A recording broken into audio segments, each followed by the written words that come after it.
Start. Okay, so if you want to adjust the screen size, you can either use the OSD buttons, or you can also use the OEM knob to adjust the screen size.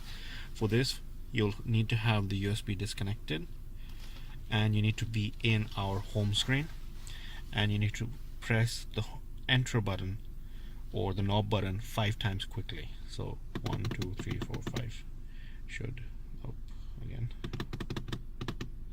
So you'll get into this menu. So when you get into this menu, you can use right and left to make the screen go up and down, and right and left.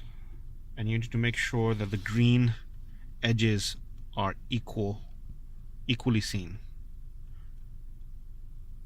So now you have it level, and you press OK, so it'll be saved.